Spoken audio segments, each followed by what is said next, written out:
Hey, Freddie, come on in.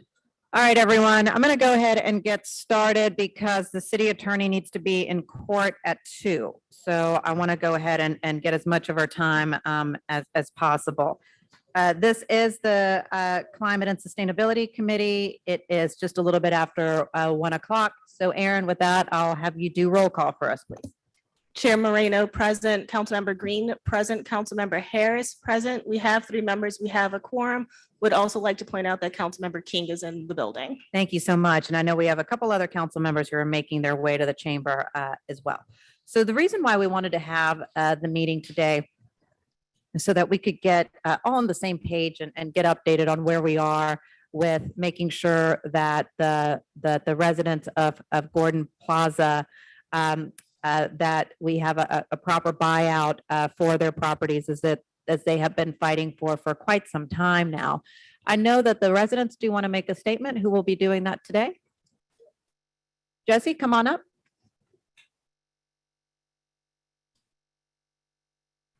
Jesse, make your statement, and then after that, I'll turn it over to the city attorney. Okay, you got to give me some time now because it's kind of lengthy. Okay, I'll breeze through it though. I came Jesse, with I a know ready you mind can and get ready through heart. it. Okay, so I'm Jesse Perkins. For those of you who do not know me, okay, came here to speak on behalf of my people, the residents of Gordon Plaza. I also came here to share a piece of my mind with some people who don't seem to have the respect for us that we deserve. Okay, so I'm gonna use an old saying before I speak. As long as it's not your ox being gored by a bison, then you can care less. And now I'm gonna say, before I read this statement in the words of my Spanish-speaking ancestors, no tengo, ningún, respeto, perón, vendido. I have no respect for a sellout.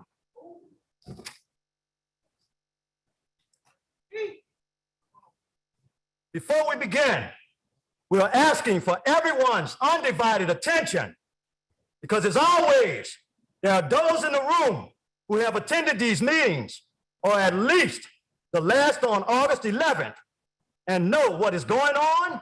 And there are those who have attended some. Much has occurred even since August 11th. For others, this may be their first meeting, and we need everyone to be focused and clear and know what is going on as we advance this struggle forward. We want to begin this meeting by honoring all of the residents of Gordon Plaza who are no longer with us, who have passed on to be among the ancestors. Despite the fact that your physical bodies are no longer with us, we know that your spirits and your fight for our human right to healthy housing is with us today. May your spirit of resistance manifest in our current fight as we continue this fight. We also dedicate this gathering of residents of Gordon Plaza to Mr. Wilhelm Smith, as we just paid our respects to him as the 12th member of our community who has died during the course of this current administration under the leadership of Mayor LaToya Cantrell. We have said time and time again that we understand that those in office today may or may not have initiated this situation, but are hugely responsible right here and right now. And we will not accept the threat of this being kicked down the road any further. Why? Because of when we think of neighbors who we have lost, who should have experienced their new healthy homes of their choice. Before that, we know that fighting is our only option. Mr. Smith fought on the front lines, even while in full use of his wheelchair, even having participated in a direct action held to prevent this very city of New Orleans from coming into our neighborhood to dig up the concrete and expose the soil underneath in ways that would have impacted our health by increasing the toxins in the air. And if we have to engage in direct action again, we will do so. Because even when we are here simply asking questions, which we have the right to do, it has not stopped the city of New Orleans from calling the police on us, which has happened twice. We have even been lied upon about our activities in these chambers. And although JP Morrell offered an apology, and we appreciate the naming of the problematic nature of that situation, we also understand that that should have never happened in the first place. This is how Black people get hurt or even killed. And then it's too late. We have said before that whether the death be by a bullet or the dead be by toxic soil, all of the blood is on the hands of the city of New Orleans and those who try to hinder, cheat, exploit, and oppress us. We are not going for any of it. We will not accept the criminalization of our fight for our human rights when we know all too well the real criminals are those who intentionally build and further perpetuate the environmental racism that allow our homes to be built on hazardous soil. Again, we did not build our homes, nor did we sell them to ourselves. So to be proactive with our lives now and our futures, we are here today with a clear focus, and we need everyone here to be clear also. So we have some updates. We have a problem and we have a solution. Updates. Today, we are completely focused on ensuring this long overdue distribution process prioritizes non-devaluation and non-discriminatory practices. So today, we want to speak very specifically to our remaining problem and once again make clear the solution and the context of this moment. On Friday, September 2nd, we, members of the board, met with Mayor LaToya Cantrell, Ms. Turner, Councilman Green, Councilman Thomas, and some of their team members and assistants. Our main problem right now is we are struggling with a city government that continues to prioritize private contracts and profit over progress of our lives and say the following and say they are following the law. We are facing a high level of disregard, dismissiveness, and a lack of solution-oriented initiative, but this is what Garden Plaza has faced for the last 4 decades. We keep saying that the city of New Orleans has a chance to course correct this long overdue injustice of our homes being built on a toxic and hazardous landfill. However, thus far, we still currently live on the landfill as a result of not yet receiving the funds that are rightfully due to us. And until that changes, we will continue to fight. We are not going to accept below what we know the law would allow if we were white. If we were white, we would not even be in this room today talking about this. We would have already received our funds and be in our new homes. We would have never had our homes built on toxic soil to begin with.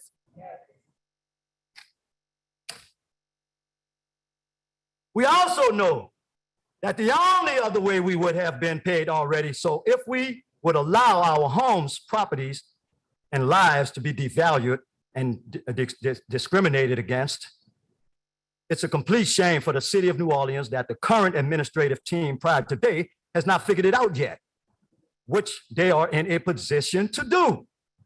Members of the administration continue to say that they want to move this forward, but must follow the law. As residents of Garden Plaza, we are clear about the law. We are clear that the city of New Orleans needs an evaluation method to be able to determine how much to pay us in this distribution process. So we provided one by an expert team with real estate expertise, environmental expertise, and legal expertise. No one stated they had a problem with the report, but wanted to contract someone else to do this work all over again. It's been over 8 months now. Also, for those who remember, we came before all of the members of the Garden Plaza Task Force, all of the members of the City Council, even those who are not members of the task force, and also presented clear information to the mayor and members of the administration just this past Friday. In these very chambers, we stated that it is not the word appraisal that we care about.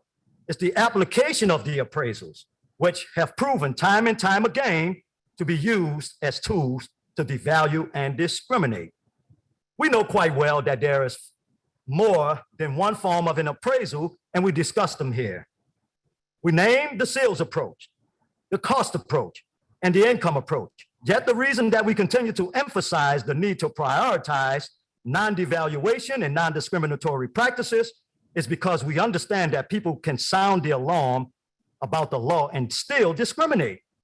We came before you all with support from the local New Orleans Fair Housing Center and also provided you all a letter that was sent to the administration and this entire council via an email and hard copy from the National Fair Housing Alliance, wherever their council stated that when in need of a valuation method, which is all in appraisal, is that the replacement cost valuation method is a reasoned and appropriate approach to apply. The reason we continue and will continue to say that this is not a traditional situation is because no one should be moving into our homes after us. Two, if our homes blew away in a storm today, we would still need replacement costs so that we can have the means to move into our healthy homes of choice.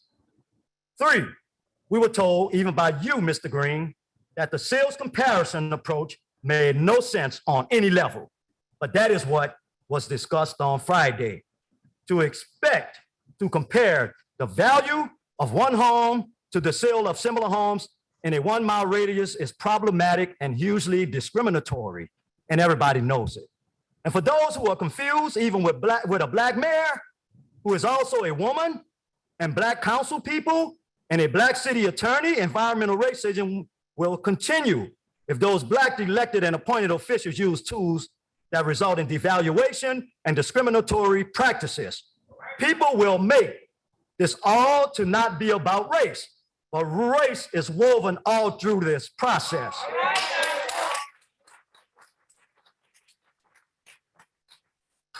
And the only way we ensure our well-being and attended to is naming that in prioritizing non-devaluation and non-discriminatory practices. We come before you today with a clear message for resolve and solution because we know our rights. And we also know that even when the law is applied, if it is discriminatory and unjust, we are prepared to fight and we'll do so loudly. So what do we propose? There is a $35 million allocated and approved allocation approved by the New Orleans City Council. All 7 current members voted in favor of this in the form of an actual city ordinance, which makes it actual law after the relentless fight of residents of Gordon Plaza. The administration say they supported the ordinance and want to see this process move forward. Now that it's time to distribute the funds, the administration is dragging its feet saying that they must follow the law and use appraisal or methodology to determine value and pay out fair market value. Over a year ago, we presented this to you, both the problem and the solution. The problem is that the appraisals have been found to be used in discriminatory ways for Black people, and especially in situations where an entire Black community needs to be relocated, meaning that is discriminatory practices are used and the homes are devalued. The area in a 1 mile radius are devalued. As a result of the people being devalued, there is no fair market value in this case and will not be.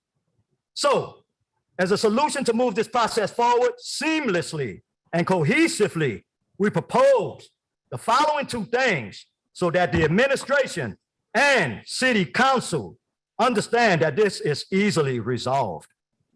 Item number 1, any paperwork that members of the community will need to sign, we want to see a draft of such in advance for our feedback. We informed the mayor of this also. Item number 2, the city of New Orleans already has a valuation methodology that can be justifiably and legally used as a form of appraisal if the city of New Orleans wanted to do so. However, when the experts ran a report prioritizing non-devaluation and non-discriminatory practices, meaning without depreciation because no one is moving there after us, nor devaluing the properties due to being built on a landfill in a landfill area, nor accounting for residents being Black, the numbers came out right and fair because the experts did not include anti-Blackness into the methodology, which is why the $35 million for 67 properties was not only sensible, it was approved by all of you. The mayor of New Orleans contacted us on September 1st to meet with her on September 2nd. We took that meeting in good faith because we wanted to give her a chance to hear what we have been saying to the rest of you all for over a year, only for us to discover that there was a letter stamped by the USPS from September 1st from Cher Garner, meaning that decision about the pathway forward was already discussed and determined before this meeting. And that is not how trust is built. I said that is not how trust is built. Because what we said in the meeting and on our way out, leaving the meeting about prioritizing non-devaluation and non-discriminatory practices is what we still mean today. But since those letters were sent for email before the meeting happened, for mail before the meeting happened, the only thing we want to hear at this point is what time today can we get the draft documents that we will need to sign if there are any. I'm going to say it one more time. What time today can we get the draft documents that we will need to sign if there are any? Number two, when can we see the methodology and the amounts that they result in that prioritize non-devaluation and non-discriminatory practices? That is where we would like to take it from here. We can take it a lot of other places, but the administration ought to be more than prepared, since they had an entire month since this last meeting to come with clear answers that can make this seamless and cohesive. The time is now. It's now or never. Thank you. Thank you, Jesse.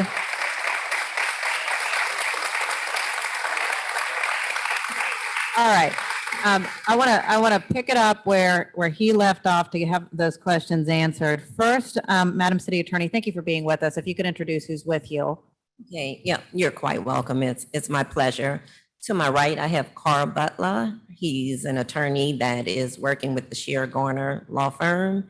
And to my left, I have Jim Thorns. He's the appraiser that's going to work with us throughout this process. Okay. So first, let me start with explain your determination as to why the two-lane valuation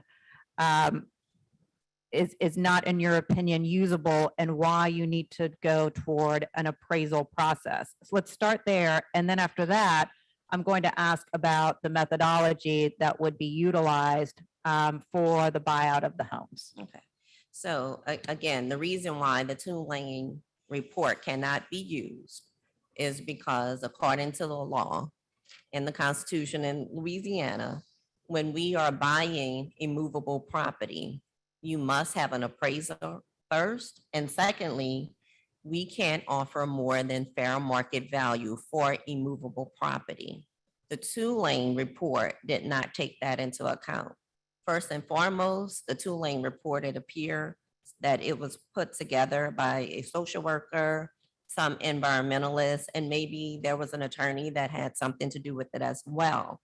Well, according to the Louisiana Constitution and our revised statutes in Louisiana, a real estate appraiser must appraise the property prior to us purchasing the property. Also, according to the law, and I've attached it to my memorandum to you guys, there have been several attorney general's opinions on top of what we already know the law to be that state we cannot buy property for more than fair market value. And what you're saying is that the two-lane study it is not an appraisal. You're saying it's what would you call it then? It's a study. It's a study. Yes. And not an appraisal. And it was not done by an Okay. appraiser. Anyone else have any questions on the two-lane study versus appraisal? Go ahead, Councilmember. I think Councilmember Harris, she nodded at me first, and then Councilmember Morrell. Thank you, Denisha. Thank you for being here, Ms. Turner, and thank you everyone for being here today. I do believe we have representatives from Tulane here who can answer about whether or not who prepared the appraisal, et cetera, et cetera. Lauren, will you come up? And just so everybody knows, Lauren and I were colleagues for many years. A law firm, did a lot of insurance cases together. And so I just want people to know that going into this. So can you talk about what the two-lane study or appraisal was? Yeah, I did not prepare it. Obviously, I'm a lawyer. I don't have that kind of expertise.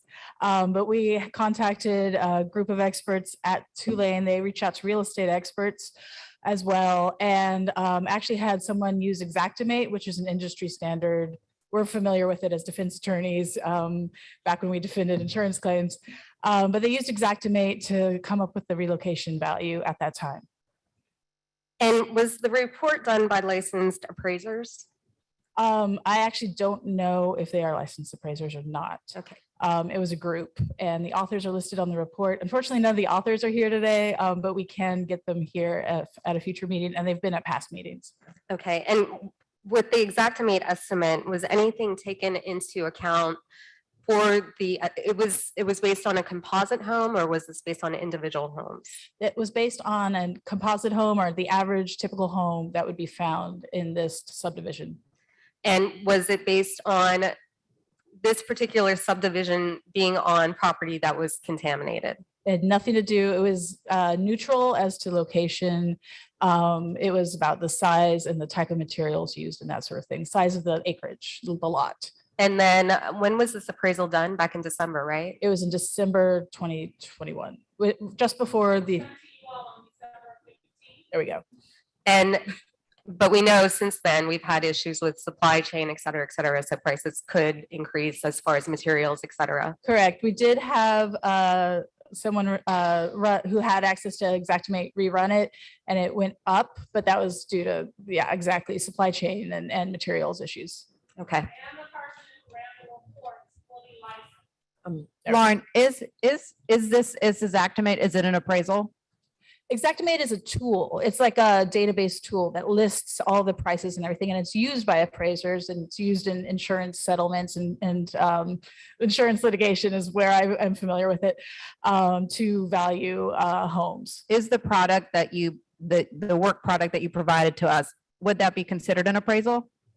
I am not an appraiser, so I can't accurately answer that, but an appraiser would use Xactimate to create an appraisal. So it's at least a piece of it, if not the entire thing.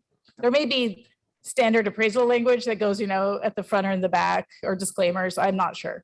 Do you think what you provided to us would meet the standard of law of what is needed to conduct the buyouts for the properties? I believe so. We've also looked at the law that Ms. Turner referenced and the Attorney General opinions that she referenced.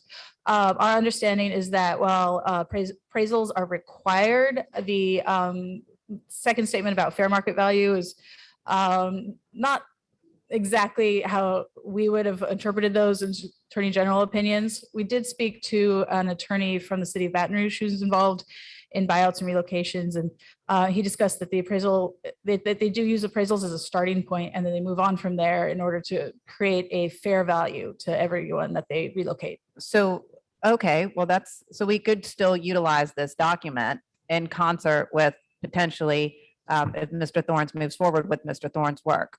Correct. Okay, yeah, thank you. That's very helpful. Councilmember Morrell. May I, Councilmember Moreno, may I reply to Councilmember Harris regarding the two-lane report? I have the two-lane report, and the two-lane report was done by the Department of Sociology. Secondly, it was signed by a senior professor of practice in sociology and environmental studies, and also by a professor of practice in real estate.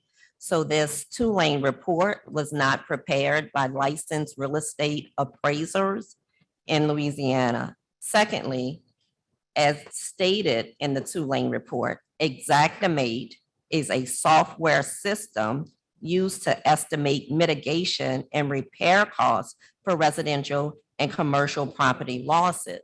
And so what I understand this to be is we use this in litigation to determine damages. In this particular case, this is not litigation, and we're not determining damages, and we're not doing replacement costs. What we are doing is offering fair market values to buy each one of the properties in Garden Plaza.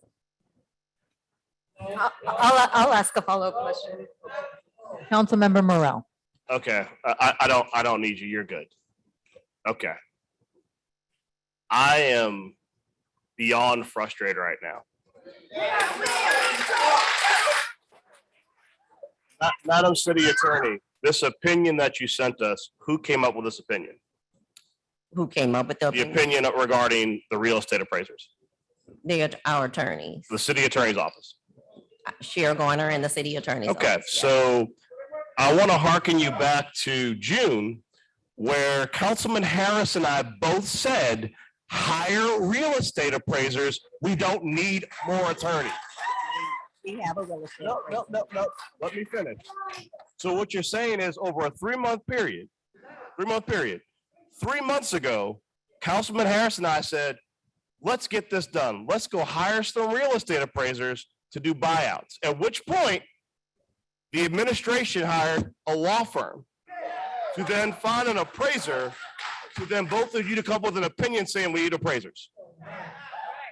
We hire an appraiser. So who's 3 months taking a ago, look- 3 months hired an ago, appraiser 3 who months took a ago, look at the we could have Tulane hired study. Mr. Thorne or someone like him and be done. Redford. Okay, I will answer now. We hired an appraiser who actually looked at the Tulane study and has his own opinions regarding the Tulane study. He's certainly here and he can explain those opinions. No, I don't believe we would be done because it would take longer than 3 months to buy out 67 properties. But we would have started that process. Yes, we may, and I'm not saying we would have. Okay, started that so process. we are 3 months out. We have not started the process. We have. we have- started the we- process. No, I'm talking, the residents behind you have been very explicit in what their expectations are. They want to see the documents that they're going to sign before they sign them. They want to have input on what this effective settlement agreement will be. We said 3 months ago, and I mean, I'm going to keep harping on this because at some point we're going to see the bills that Sheer Gardner has charged. We said 3 months ago, all that needed to be done. And I appreciate your opinion drawn up with Sheer Gardner because it says all it needs to be done is we need to hire appraisers to go and properly appraise the property, looking at comparables, using an appraiser's expertise so that we can get to the point where we start signing these agreements. So we've spent 3 months running around in a circle, running around in a circle to get back to where Councilman Harris and I were 3 months ago. Don't hire more lawyers. We have a department full of lawyers. We're about to go in the budget to approve your department full of lawyers to come to a determination that we need an appraiser where Councilman, did you charge them hourly for that? I did not either. For free, 2 attorneys said, you don't need attorneys, you just need realtors. So for us to be right here where we're having a meeting about the Constitution requiring that appraisers be involved for a buyout seems like a tremendous amount of time and money that was wasted when 2 council members told you for free, we need some real estate appraisers to get this process done. We don't need more lawyers. Okay, we did not hire more lawyers. And my opinion is the same opinion that I had 3 months ago, that we needed appraisals in order to do the buyout. So there was no additional work done. But what we have been doing is meeting over and over again, and myself and other attorneys that we hired explained the process over and over again. So now we do have an appraiser. We have sent the letters out to begin the process. Counsel, you just said, at the beginning of your statement, we didn't hire more lawyers. Then you No. ended your statement by saying we hired more lawyers. No, Did we hire more lawyers or not? listen, I did not edit my statement. My statement is the same. You all know we did not hire more lawyers. We've had Sheer Garner at the beginning. We had a meeting about Sheer. Everybody decided to go forward with that particular RFP. You may not have attended those meetings, but we did. And then, so we had Sheer, Before Sheer Gardner was hired, Carr before Butler. Sheer Sarah Gardner was DeVries. hired, So we did did not Councilman hire. more Harris and I attorneys. both say we don't need more lawyers. I'm not sure. Okay, chronologically, I'll clear that up for you. Before you hired Sheer Gardner, before we got to more litigators, and we had 2 public meetings in which members of Gordon Plaza expressed their concern that you were hiring more lawyers. And more importantly, as they read out to us the RFP, you hired more lawyers in a litigation posture We said repeatedly, we don't need more lawyers. So the administration issued an RFP to hire more lawyers, despite the fact the council explicitly said before more lawyers were hired, we do not need more lawyers. So now we've got lawyers to give us an expert opinion that we need a real estate appraiser. I'm not going to argue with you. Okay, well, I appreciate that. I'm done. But just real quick for Councilmember Morel.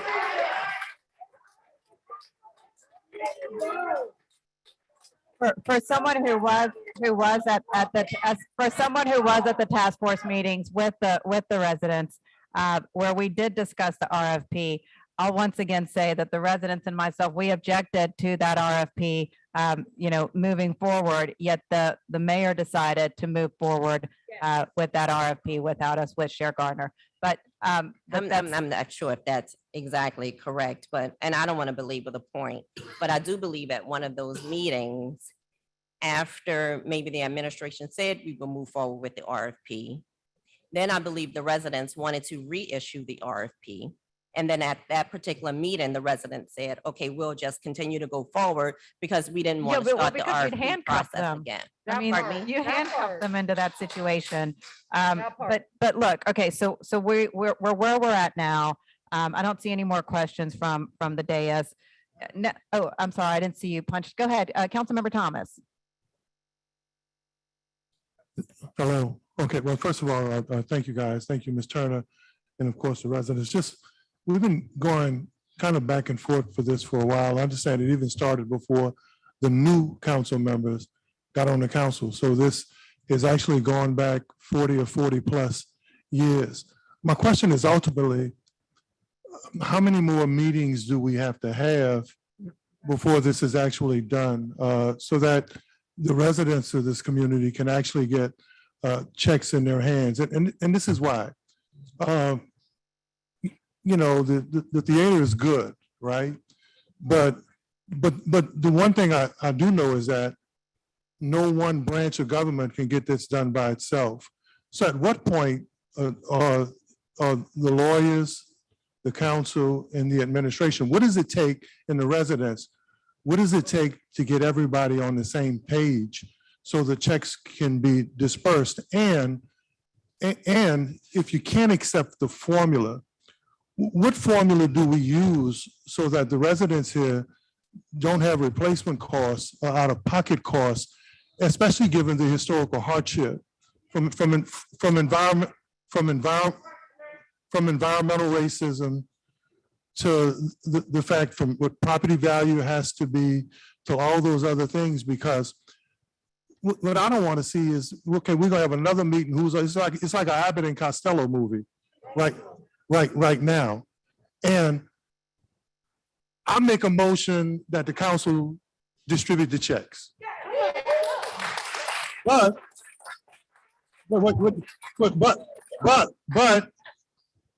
that can't happen. Because we don't have the authority to do that. And that's where I want to get to. What gets us all in the same room so the community can get its money? Can the council issue those? Can I go, give me some city checks? Can I go write some city? No, I want to know. No, you can't. Well, I want to know, can I? No, you cannot. Why? Because we have checks and balances. So what the council did was appropriate $35 million. And that's what the council can do. That's what the council did. And so what the administration did was to find a project. Mhm. So now we've identified a project. There's a use for that land. So we've identified the project, and what we have been trying to do is to get a path forward. But I think the problem is we've been having meeting after meeting because I've been saying the same thing as to how we can purchase the properties. There was some questions regarding the 2-lane study and perhaps if our opinion was correct. So your attorney today has stated that they agree with the city I attorney's read that. position I read that. that we must go forward as I've outlined in my letter to you all on August 26th. So the path forward now, as I agree with you, Councilman Thomas, we don't need to continue to have a lot of meetings. We've sent letters to each and every resident in Garden Plaza. we will set up the appraisals for those individual properties after we come up with the number, because as in any real estate transaction, you have the appraisal and then you discuss what's a good value for that particular property. And let me say, look, man, look. Well, you know, maybe, you know, my political career is over, okay? And I'm being serious right now. I really am.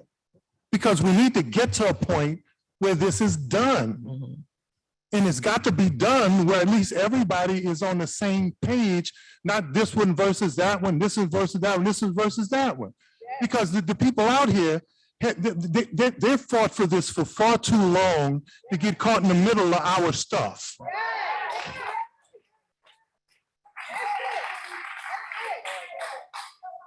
I agree, Councilman Thomas, and that's why I will reiterate that the letters have gone out. Now it's just a matter of determining how much the properties are, come up to a cash sale agreement, and getting money in property owners' hands. It's that simple. This is not a complicated process.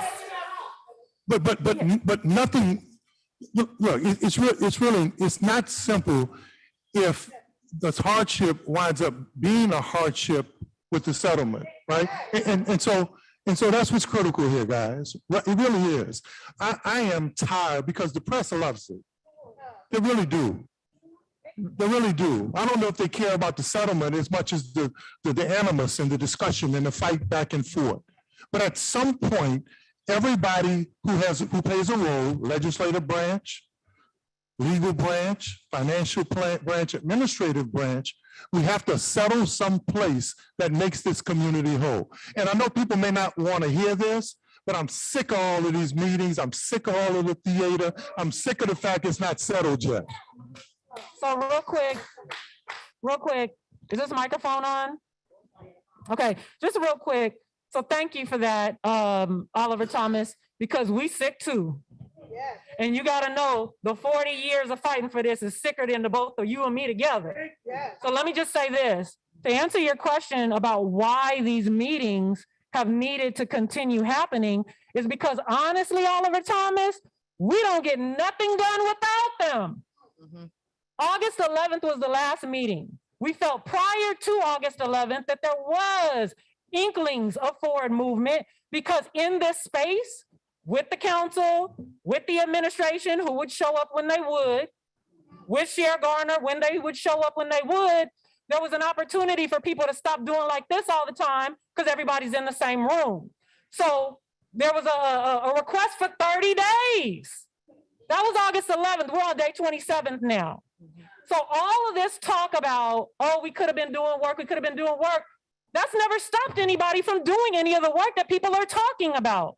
We do not get forward movement until we demand transparency with everybody in the room at the same time. It doesn't happen otherwise. So are we all sick of it? Absolutely. But guess what we're sick of even more so? The fact that everybody who's out here fighting is not going to get rich off of this scenario. Most of us in the community, we ain't getting paid shit for being here. We care about our community and our elders who are here. If they don't get what they need, our generation don't have a chance up around here. So with this being said, we are simply saying that all of this right here boils down to, and this is the crew right here, understanding that we mean it when we say non-devaluation and non-discriminatory practices, because you all know as well as we know, you can call any law out the sky and still discriminate against people and they will not be made whole. I want to say these final couple of quick things and then Ms. Shannon has something. We understand that at the end of the day, they haven't wanted to talk about relocation. They want to talk about the buyout, so you can boil this down to the least little dollar you can. But when you asked about the law, we understand that there's a whole ordinance with this money allocated. We also understand that at the end of the day, when people leave the property, nobody's supposed to be going back to that property. If people are not able to leave their hole, then what ends up happening is their situation is worse than it is now. And you all know it.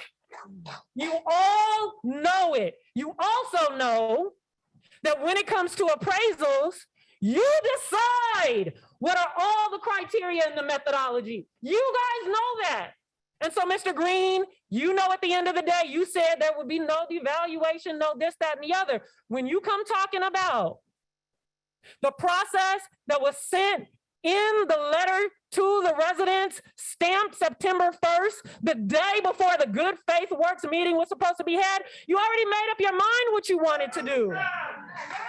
So there's an opportunity, because this meeting in a public setting, to say, the demand is to ensure that there's non-devaluation and non-discriminatory practices. You know, can't nobody go around here with what you offering people. You know that, but you don't care.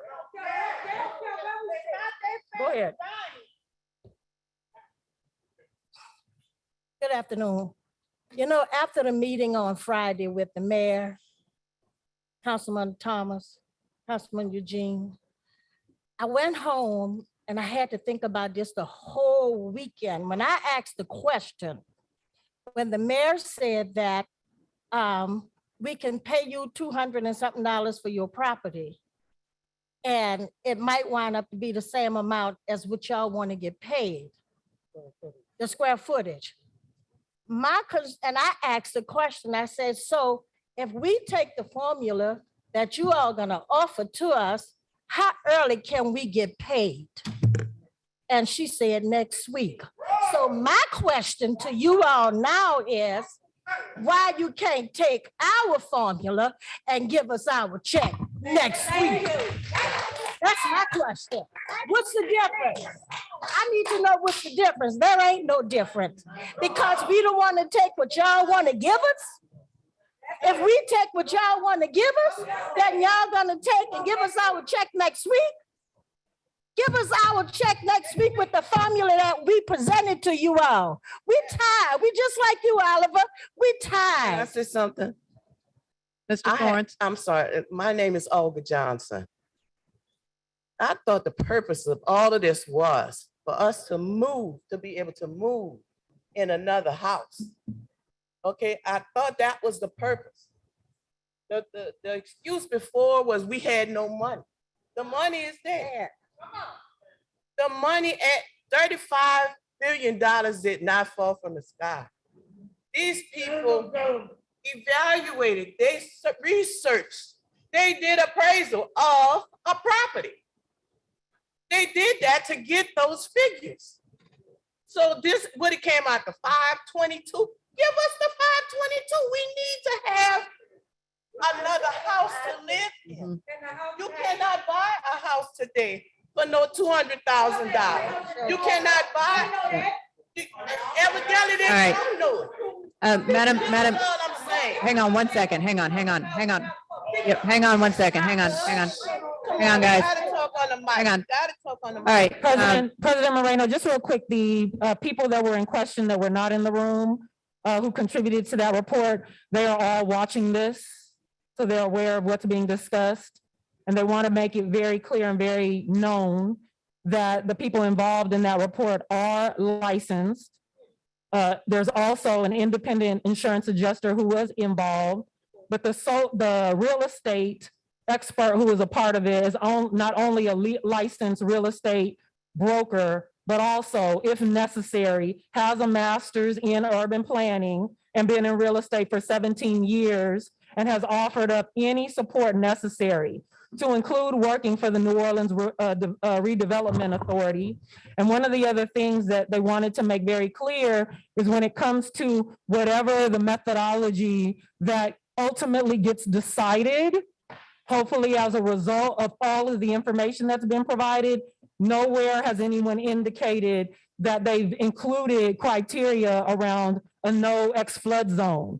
There was a question, and you should note this, about all of our community members that live in Little Woods in a flood zone.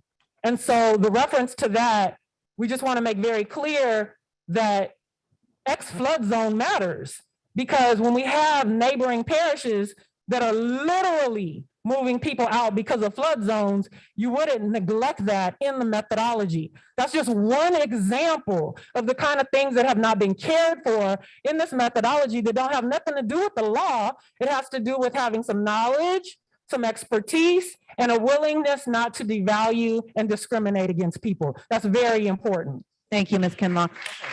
Madam City Attorney? Yes. So as I've stated over and over again, and also in these meetings, that when we are looking at the property, that we were going to look at them as being unimpaired, as if they were never built on top of a landfill. So we've stated that over and over again. I put it in writing to you as well. Our appraiser, Jim Thorns, has that directive, and I'll let him explain more about using unimpaired values when determining what these particular properties are worth. I know that you need to go. Can Mr. Butler answer legal questions then? Just one more thing, and then we're done. Here's the thing. The reason, they said they're not done. The reason that this is so important, once again, with this evaluation, and we have to seize this moment while you're before us, is because while people are now saying they're taking those things into consideration, it's just that we're hearing this stuff for the very first time. Yep. Okay, and so that's another thing we need to understand. If all those things were taken into consideration beforehand, that's where the level of transparency comes. Because once again, this letter that's dated September 1st came on the same day that the mayor called for a meeting that happened the next day. So when this says, give Mr. Thorne a call, things had already been determined. So had they got this in the mail and made the call, and this meeting would not have happened, when was this going to be communicated to people? How would people know otherwise? That's where we're talking about opportunity to build trust. How do you build trust when you've had 40 years of lack of demonstration of trust building? Mr. Thorns? Yes. Look, the floor is yours. I think you've heard all the different questions, lots of questions as to, how are you going to ensure that everyone does get the relevant value? Excuse me. I'm sorry. I did have council members who did want to speak. Hang on. Councilmember Well, no, my Councilmember Harris. comment was simply going to be, could we hear from Mr. Thorns? Since we're referencing valuation method, we're referencing appraisals. I just wanted to have the opportunity to hear from Mr. Thorne. Okay. Is that the same question you had? Okay. That's the same question Councilmember Harris had. Councilmember Morrell. I want to respond to some comments that were made up here from the dais. And I think it's very important to note when you talk about 41 years of fighting that's happened with the Gordon Plaza residents in the city, and we hear people say, well, I'm tired of all the fighting. We're here today for two reasons. One, because the residents of Gordon Plaza never gave up fighting. That's why we're here. Number two, and equally important, and I will be very candid because I say this very frequently. We have an independent council that will fight for you against an administration that won't pay. And when you talk about everybody's got to get along, we've been getting along for 41 years. You've been living on a landfill. And let me say this. It's time to stop. I've been fighting my whole life. All of those bull you talking about ain't nothing but theater. Okay, you want That's what it is. That's what it is. I've been fighting my whole life. I've been fighting my whole life. Council, how many times has that been resolved? Both of you, stop. I'm taking back control. All right. Mr. Thorns, Bullshit. the floor, Member Moreno. both, please. I'm gonna get All right. I'll see you later. So Mr. Butler can answer legal questions. Are you with the city attorney's office as well? Okay, thank you. Attorney's office. All right. Mr. Thorns, Okay, Mr. Thorns, on your methodology. okay. Right. I know. Mr. Butler says he will answer the legal questions, and we have another representative from the city attorney's office. All right, everybody, hang on, guys, hang on. Let's hear about the methodology, because that's where the key pieces are, and let's see if this is gonna work or if it's not. And if it's not, we're gonna move a different direction. So, All right, let's go with you, Mr. Thorns.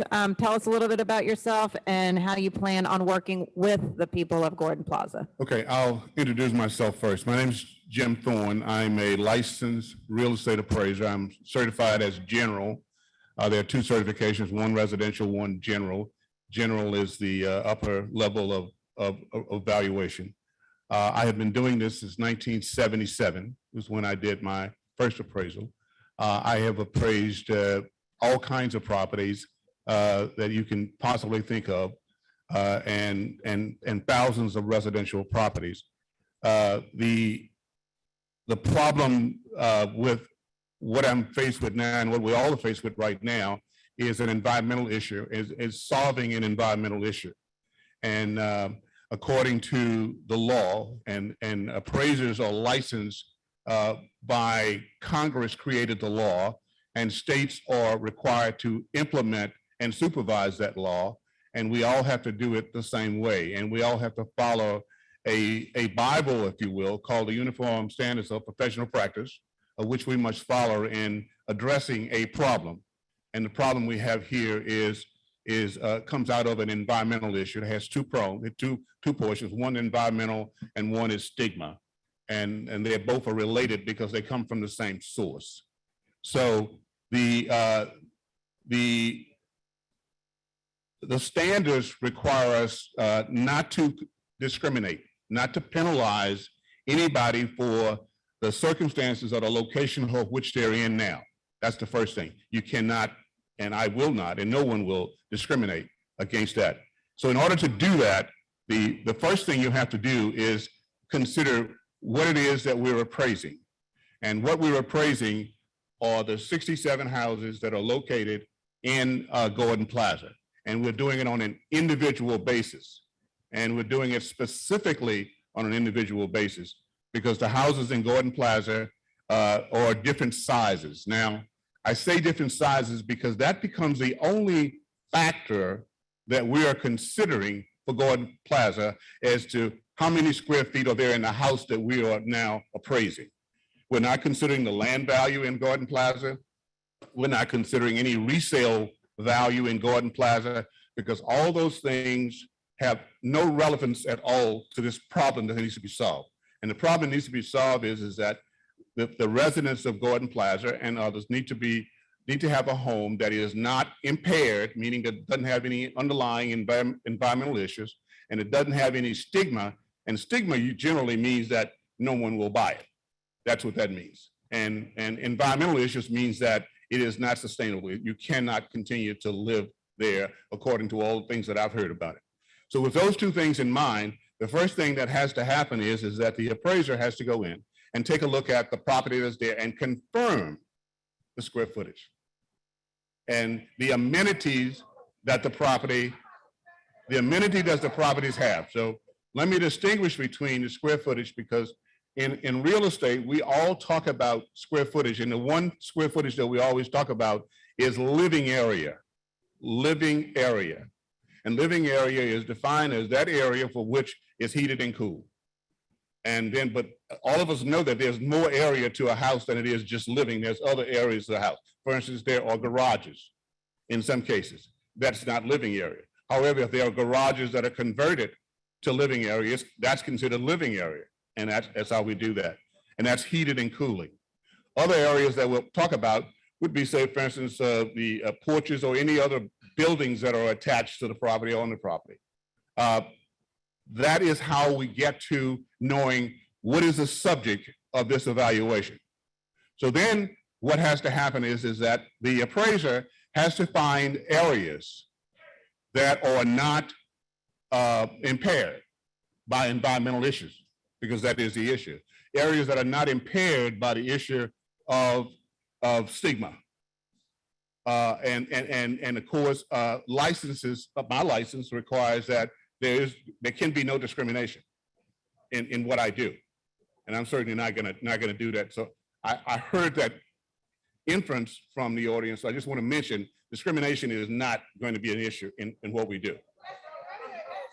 Well, and I'll just leave it at that, okay? Now the process for which we have. Jump in, Councilmember Harris.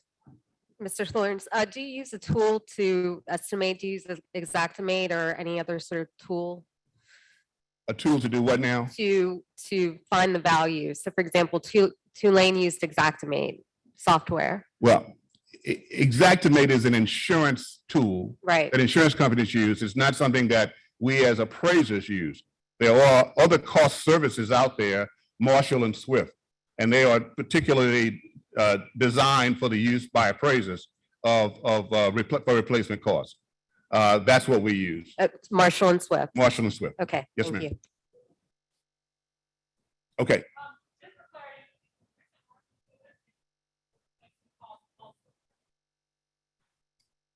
I'm sorry, I did not understand the question. Angela, I can't hear your question. Can you just come up? I'm sorry. You said that the software, can you repeat it again, Marshall? I said that Marshall and Swift is one of the cost services that appraisers would use if they were using in connection with doing an appraisal. Right, which it also includes when they need to do replacement costs as well. I'm sorry? Which also means that they use it when they have to determine replacement costs as well. It's just a different tool. Well, it depends upon upon what problem you're trying to solve. Right, but it can be used for replacement costs if that's what they want to use the tool for. Well, we need And to be very. well, I'm just naming that people use it when they need to determine replacement costs as well. It's just a different tool. And the reason I'm saying it is because everyone understands that replacement cost is a very justifiable form of valuation when you're talking about the cost approach, which is an appraisal. You all as appraisers decide every day what you want the criteria to be. That's where we say we're being ever so mindful. A solution is going to be had, but we're going on public record as saying that appraisers determine the criteria every single day. That's why we have so many reports coming out yesterday, today, and will be tomorrow about why the appraisal process can be discriminatory based on how you apply the methodology. You determined that you're not including all those other factors. You're focused in on square footage. So if somebody uses their garage as a living room, it counts. If they use it for their car, it doesn't count. These are things that people decide. So we're just naming for you that these tools, the tools are not the problem. The tools are about how they are being used and how they're being applied. And I really appreciate you going on record as saying you will not be discriminatory, because that's what we came here for today, even though we know it doesn't matter, Black, white, male, gender identity, sexuality, anybody could be discriminatory if they choose to be. We are demanding that it not be discriminatory. And during the course of this process, these replacement costs have included everything because their homes are built on toxic soil. So some people would say, we don't even care about how they move, but all of the things that belong in that living space you're talking about, they are penetrated with toxins, which is why the replacement cost was a part of the methodology, because it had to account for all those things that need to be replaced. If a storm comes through the night and wipes it all away, you won't even know whether or not they were watching TV in the garage or not. How would you know that?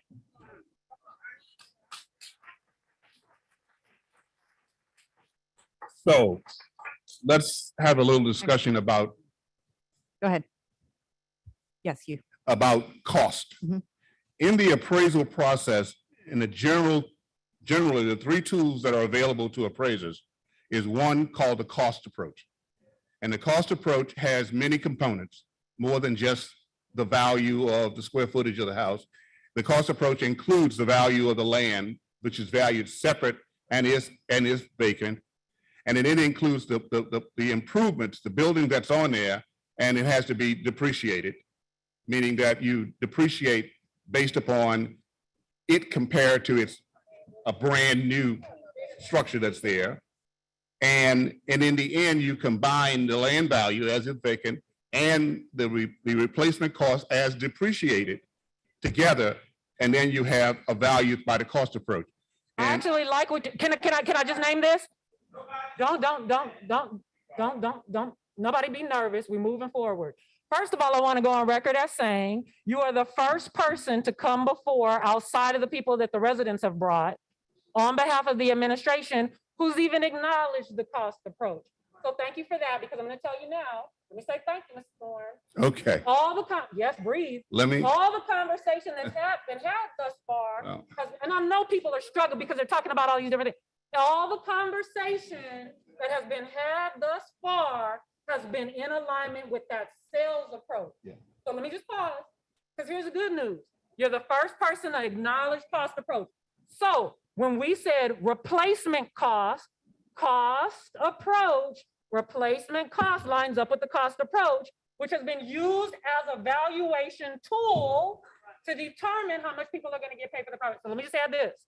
So once again, just like you were before, speaking in framework with the sales approach, talking about square footage and all those different things, we're just saying shift on over, because you've acknowledged, you know what the cost approach is. Very good. So Hey, now Angela, that we're stay on the talking mic. about the cost approach, we are saying that the same way you made determinations over here, you have to make determinations over here. We all know that this is according to the law. You know it as well, but people get to decide. I see a nail that I got to hammer in. Am I going to pick up a rock and do it? Am I going to pick up a hammer and do it? We're telling you the rock's not going to work. We need the hammer. And you know that. But the average person who's just trying to get out of their home and be made whole so they can move on with their lives and live in a nice, healthy home like you do, all people are saying is non-discriminatory. And we know that it's possible. Why? Because when those tools that have just been named get used for white communities, they always get what they want. So we're saying to you, you know what the cost approach is, because you know it's smoke and mirrors. You know half the people listening don't know about none of this stuff. But we have had to toil around this daily because people keep using it against people, which allows them to discriminate. Yeah. You know that. You know we wouldn't talk nothing about no sales approach, cost approach in school. You know that. So people go buying homes on good faith, thinking somebody on the other side of the counter is looking out for their behalf. But we also know that when somebody passes away and you are grieving your loss, they come to you with a line of all the purchases you can make in the face of that loss. You know that's not the time for that, right? So the person on the other side of the table has to be trustworthy. And you know what the tools are. And ain't none of that against the law. You just get to decide what tools you're gonna use. Yep. And you know that. All right, Councilmember Harris, You were headed to the process. why don't you turn in your card? You turn in your card? You were headed to process. So we talked about methodology and then process, I think is different. right. Well, there are, And if you could touch on timing. So there are 67 houses. How long will it take to appraise these 67 houses? as quickly as I can't give you an exact time. I can tell you the process. If you could tell us the process, that'd be Okay, good. so- And then we'll get into timing. So the process is if you give me an assignment today to go out and appraise a specific property, we will go out and do that. We'll measure the house and do the photograph and all the rest of the stuff that's got to be done. And then we'll go back after we've done that and gather the data that we need to write the report, which will be the comparable sales that we need. And then we will write the report and submit it to you. How long will that take? Probably, I don't know. It depends on cooperation from being able to get access. Can you incorporate the 2-lane study into your estimate? I don't have no way of doing it because I'm not even sure what that is in terms of from an appraisal perspective. No, but that's a legitimate question. That's a legitimate question, Councilmember, that could be broached. Right, that was a legitimate question. I know what I heard on Well- Friday. The mayor said, if we take what she's offering to us, we can get paid next week. So that means, she said, so that means that if I call you to my house. I mean, if I call you on the phone, Mr. Thorne, tomorrow and tell you come out to my house so that we can speak upon whatever you want to give to me, and I sign the papers, then I can go to Liberty Bank next week and get my check. This is the understandings I got from Mayor LaToya Cantrell. Eugene was there and Oliver Thomas was there. So somebody's lying. Councilmember Green, your button's pushed? No. Councilmember Morel? Thank you, Madam President. Ms. Thorne, I appreciate you being here today and providing that information. I wish 3 months ago we would have had you in the room because we'd be a little further along than we are, and you'd have had your check sooner than next week. I would have loved to attended that meeting, but I'm not invited to meetings where the mayor has. So I should have been there, but I wasn't.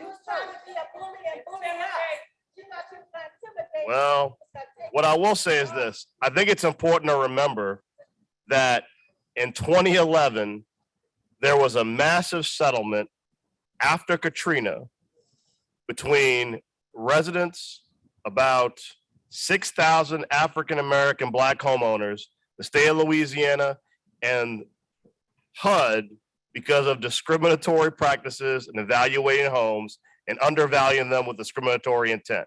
So when people are saying they want transparency in how houses are going to be evaluated, that's not because they're worried about 1960s, 1970s, 1980s, 1990s housing discrimination. That's a decade ago. Government was still using tools to appraise homes to undervalue African-American homes.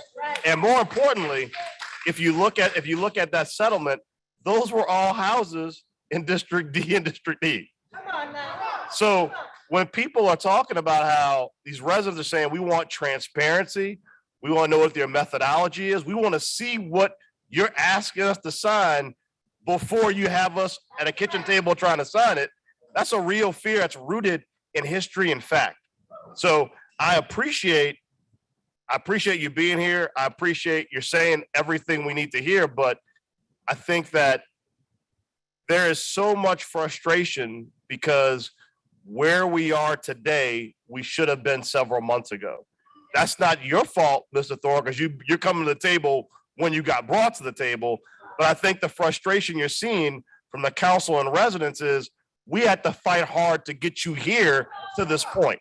So I know these residents are more than willing to meet with you day, night, weekends, holidays to get this done, because every day they spend on this soil, every day they spend at these houses they've been trying to get out of for 40 years, every other day they spend on it is another day that their quality of life is being impacted. So the council has expressed repeatedly the sense of urgency in getting this resolved.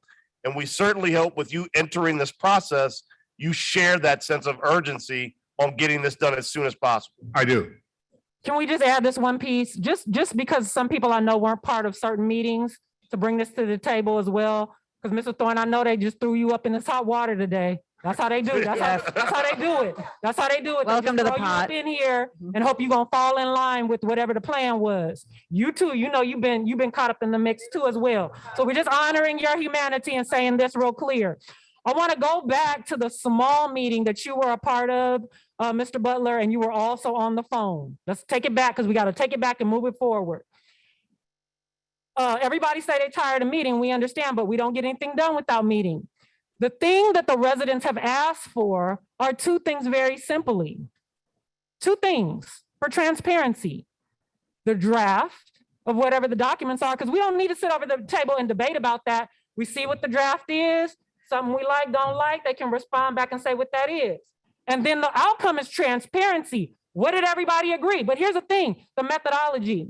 We had to come here today in this open space and talk about methodology because there's a whole bunch of stuff that all of a sudden got talked about today that we were trying to get answers months ago. Ms. Denisha Turner and the rest of them said, well, we ain't no experts. We trying to find the experts. We've been asking for that ever since, which is why the residents had to go out and get a team of people that she tried to devalue today, by the way, but all those people have everything that they need, real estate wise, environmental wise, and legal wise. So let's not do that either. The final thing is all these criteria that you just laid out, Mr. Thorne, you don't need to go to 67 houses and talk to all these people about a non-discriminatory criteria. You could send over your methodology and it ain't gonna take nothing but a 15-second glance to know whether it's discriminatory or not. I will also say that based on the methodology, it ain't gonna take nothing but another 30 seconds after that for people to calculate. Everybody know how to calculate. Right. So with those things, if you guys don't wanna keep doing this back and forth, be transparent. You promised you were working on draft documents. And if it's not gonna be whatever you said it was gonna be, we know they're gonna have to sign something. Whatever it is that they're supposed to sign, talk to your people about that, get the draft over. That's your part. Your part is around methodology. Whatever the methodology is, share, because I'm gonna tell you, the residents took that meeting with the mayor on good faith, knowing this is a public space, to come back and share that. So what we're saying is, going back to what you said, Oliver Thomas, if we don't want this back and forth, be transparent about the methodology that would be non-devaluative and non-discriminatory. Everybody can read, we'll know what it is. But the minute Green and whoever else, or whatever people talking about comparison and square market value and Little Woods and all that, we already know. The people in Little Woods should not have to worry about being on a flood zone. And Gordon Plaza is on a toxic landfill, which is even further devalued. So you know that's a setup, right? Just email the stuff over so people can see it, read it, and respond to you. It's that simple. We could have done that months ago. Mr. Butler. Mr. Butler, would you like to respond? Yes, Carl Butler, Butler Law Firm. As you know, our firm is the DBE subcontractor with the Sher Garner Law Firm. And we were engaged to assist with the process of putting together a process for evaluating the properties. Put the mic closer to your mouth, Mr. Butler. Evaluating the properties and coming up with a methodology for the distribution of payments. The documents that Ms. Kinslaw keeps referring to, I'm not sure what she has in mind, but the documents that we've worked on so far have essentially been the proposed escrow agreement that we were working out with Liberty Bank, which we've determined can be incorporated into the purchase agreement, which will be handled by the title company. So we now have engaged a title company, Bayou Title. That's not the one that we listed though. What happened to that? See, transparency. Well, Bayou Called Title. Monarch. Monarch said that they would do it, had the capacity to do it and do it well. What happened? Let them answer. Go ahead. Yeah, Monarch Title was considered. They were vetted. When we determined that Liberty Bank would be the fiscal agent to hold the money, it was Liberty Bank's recommendation that we consider Bayou Liberty Title. is making decisions for the residents of Gordon Plaza. Can I finish? Mr. Butler? I'm gonna let you finish. It was Liberty Bank's recommendation that we consider working with Bayou Title because they had a past relationship with them. So again, in our view, this was a more efficient way to do it. There was an established relationship between Liberty Bank and Bayou Title. Bayou Title has close to 20 offices across the state of Louisiana.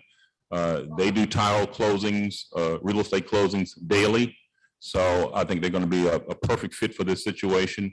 And so that's why we ended up with Bayou Title. It was Liberty Bank's recommendation. We thought it was a good recommendation since they already had a relationship with them. Okay, just real quick. So with respect to documents, let me just finish. With respect to documents, there's going to be obviously an appraisal agreement as to each property, an appraisal report. There will be a purchase agreement that will reflect the purchase price that has been determined based on the appraisal, and there'll be a settlement statement. This is a traditional real estate transaction. It's just occurring in public space. But so those are the documents. And so once we have the appraisal report as to each property that Mr. Thorne will prepare, obviously that will be put on the table. We'll have a purchase agreement that the purchaser, the city will sign, that the seller, the resident will sign, and then there'll be settlement statements. And based on those settlement statement numbers, there will be a check. So the forms that you're talking about, These seem like pretty standard forms. Are you putting together any of these forms? These forms will be handled by the title company. These are standard forms. Right. The Well, I forms guess are- that just goes back to the original point that we've had, like, what is the use of the Share Gardner firm of the outside lawyers if this isn't, I mean, it just doesn't seem like, you know, what's the need? I mean, we've got the title company doing all the forms and kind of legal stuff on the purchasing piece. We've got Mr. Thorns here dealing on the property valuation. So what is your role then? Well, the role was to put the process together. And again, I can't explain the administration's thinking. I can't explain the council's thinking. But again, the role that we've played in actuality is to put together the process. Mr. Thorns is at the table because we reached out to him. Well, look, I think we could have put that process together, you know, just on our All own I'm right saying, here. Ms. Marino, is that we're here because the city put an RFP out. There was a response to it. The selection was made. We're here to do a job, and that's what we've been trying to do. Okay, just look, just real Angela, quick. go ahead. Yeah, Go just ahead. real quick. So once again, to answer your question, Oliver Thomas, because you asked the right question, why do we keep coming back to these meetings? We keep coming back to the meetings, even though people want to go like this, because we don't get transparency otherwise. Right.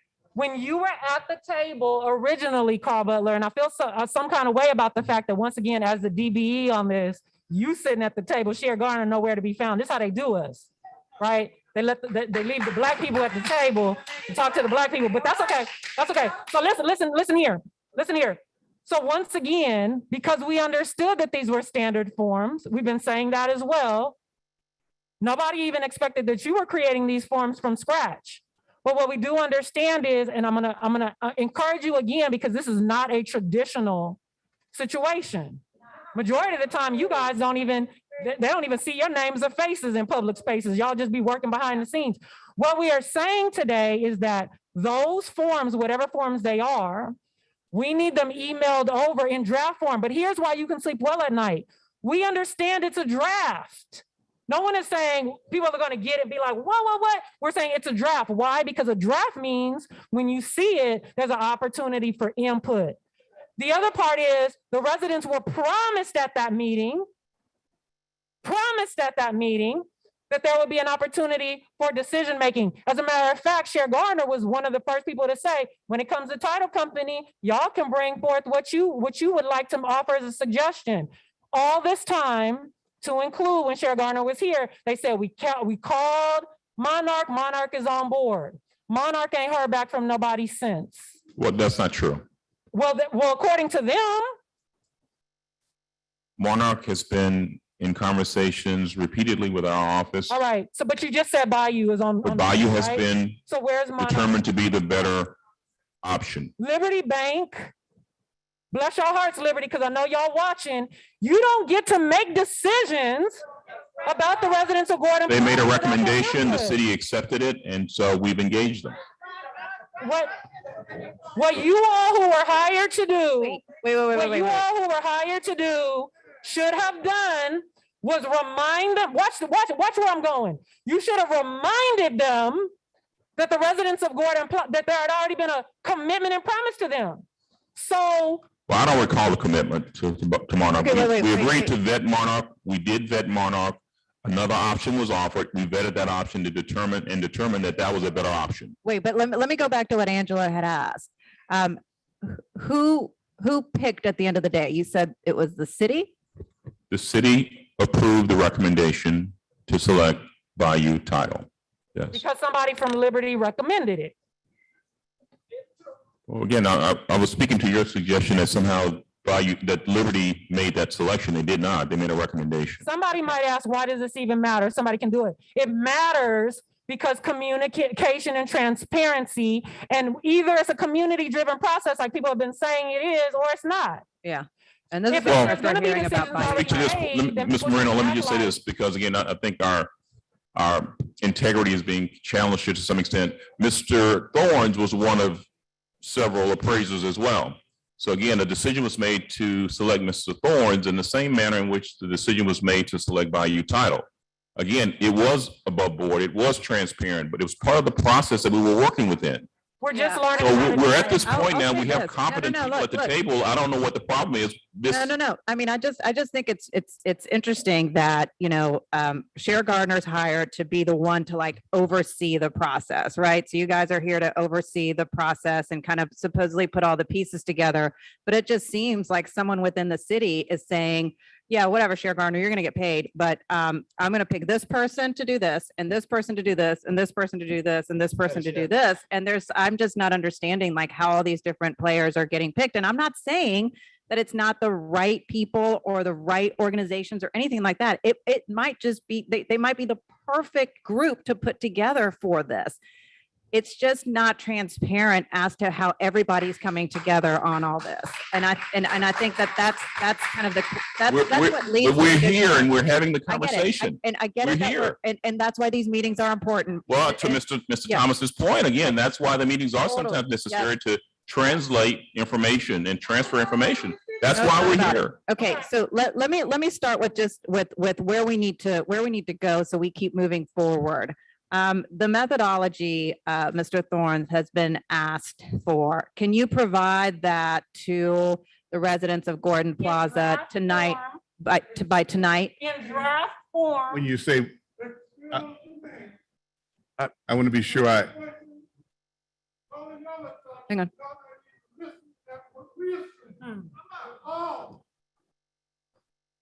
Sir, hang on one second. I definitely want to hear from you, but hang on one second. The methodology has been asked for by the residents. Can you provide that to them by tonight?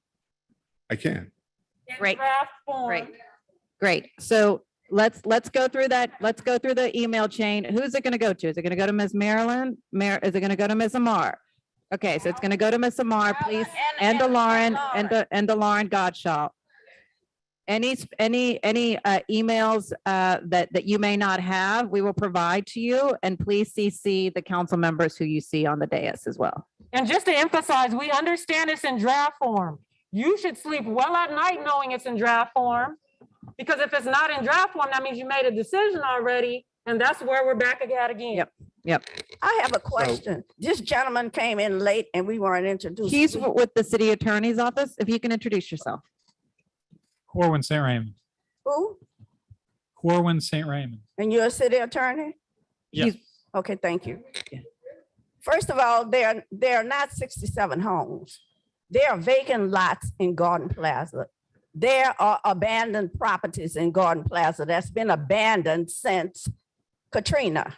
One behind me, all the trees that fell on my shade, and I've been trying to get code enforcement to come remove that, but that's not here or there.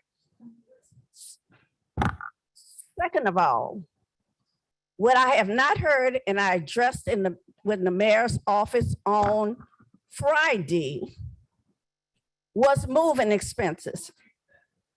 The analysis that the Tulane experts did was based on the amount of money that was allocated, $35 million, which include me being able to go and purchase a home without any debt, moving expenses. When I asked that question on Friday, I was shut down. I gave in a scenario. Suppose you bring me a check after you done and I don't know about appraisal, coming into my house and doing appraisal. That's a different topic altogether. I don't see why you have to do that.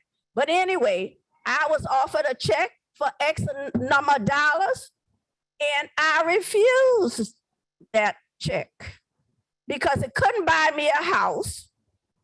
It couldn't move me out of my house. So what you gonna do after that? Put me out? I didn't get an answer. I gave another one. I'm a senior citizen. I done worked hard all my life. You heard me say this before. In the medical profession, take care of the people. So you come give me an amount to buy a house. It's not enough. I refuse. I stay there. And then what you gonna do? Eminent domain? I didn't get an answer. So in that that $35 million? All of that is to be considered, just like it was in a two-lane analysis report.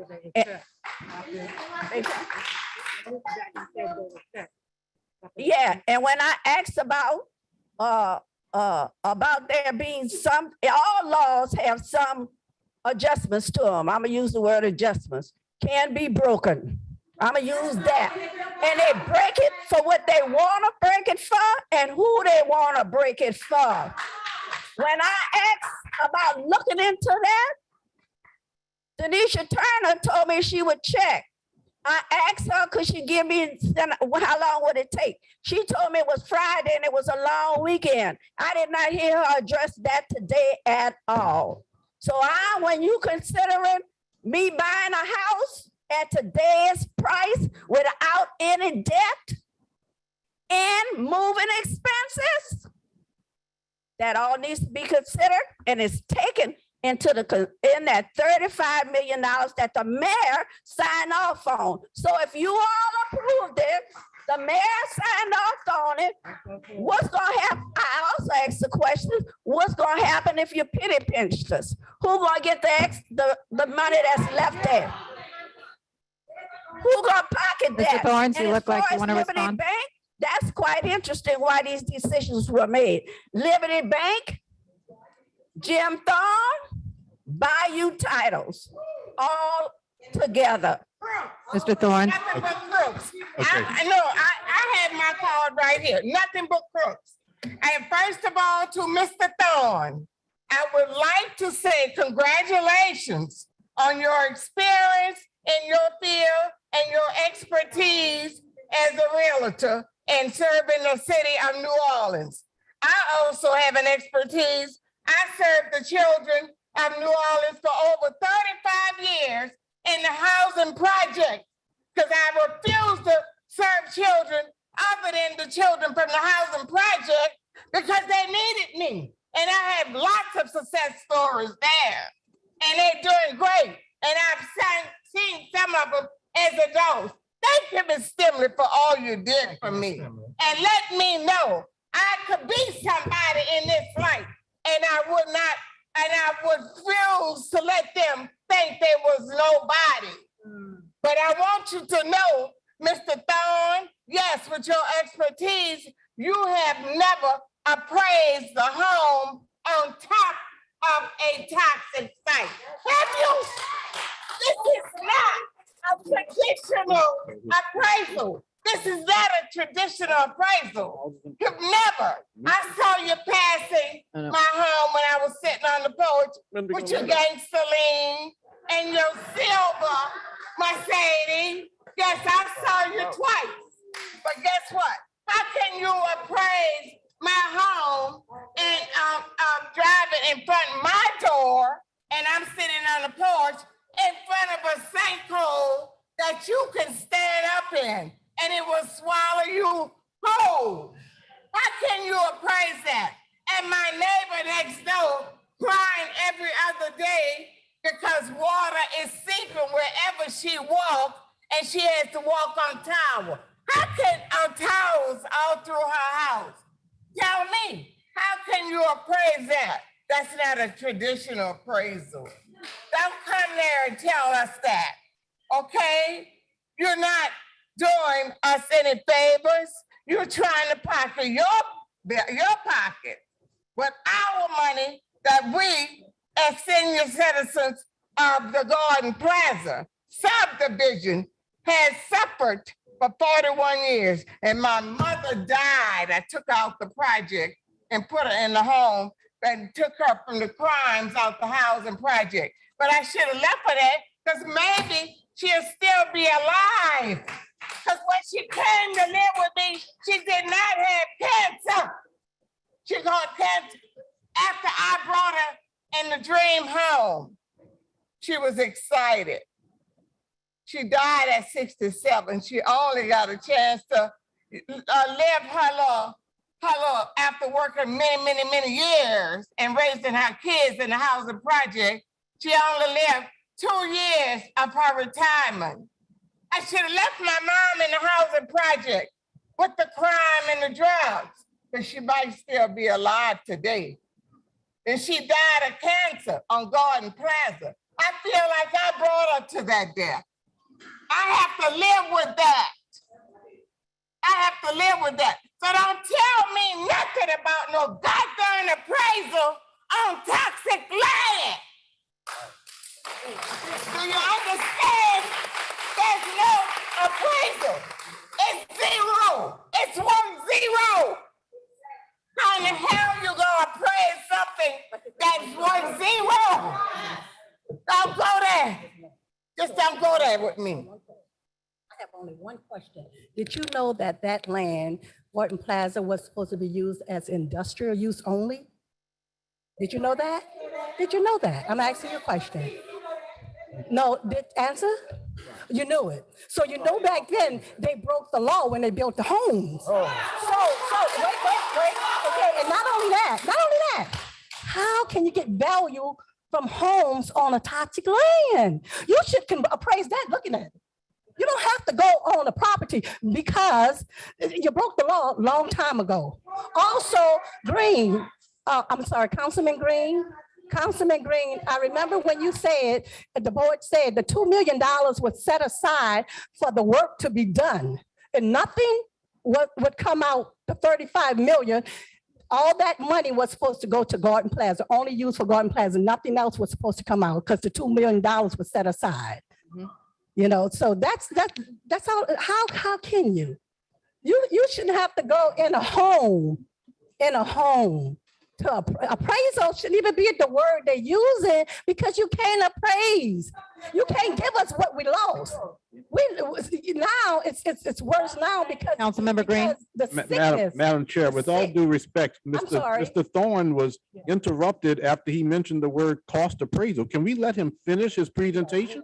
I think that is fairness. I think that in fairness, we should at least hear him. That's all I'm asking. So we at least hear him. And I have a lot of cards, actually. If there's any additional questions in regards to the team that put that together, Cassius Peeler just walked in. So if you do have any additional questions, he's here in the space to be able to answer those in case. Angela, but I think the next step though is we need to see that methodology, like, and that's coming. Yeah, we've been very clear that we need the draft. You know, I mean, like of the that, documents and the methodology. so That's what we need. So we'll be getting that tonight. We have your commitment, Ms. Thorne, to get that tonight. We will provide, make sure if you've got everybody's correct email addresses to get that. Angela, real quick, just as we work toward organizing and just moving this forward. So when we get that tonight, if you and Ms. Amar can work on, making sure everybody's able to review the methodology, come up with additional questions, and then based on that, let's come up with a plan to reconvene so that we can all kind of work through the questions together, unless you'd like to work. It really is that simple, and I will tell you, the residents have no problem even saying in advance before the meeting. Yeah. They've been trying. They didn't just go into the meeting with the mayor. They sent everything that they desired to talk about to the mayor in advance. Same with this, it's not new. So nobody comes up in here and jumps on people. Yep. They know exactly what we want to talk about and act like they don't hear it. Yep. So once we get the draft, there's two different drafts for the record. The draft of whatever folks supposed to sign, because ain't nobody signing the way that DNA and fine print. And also the document of the draft of the methodology.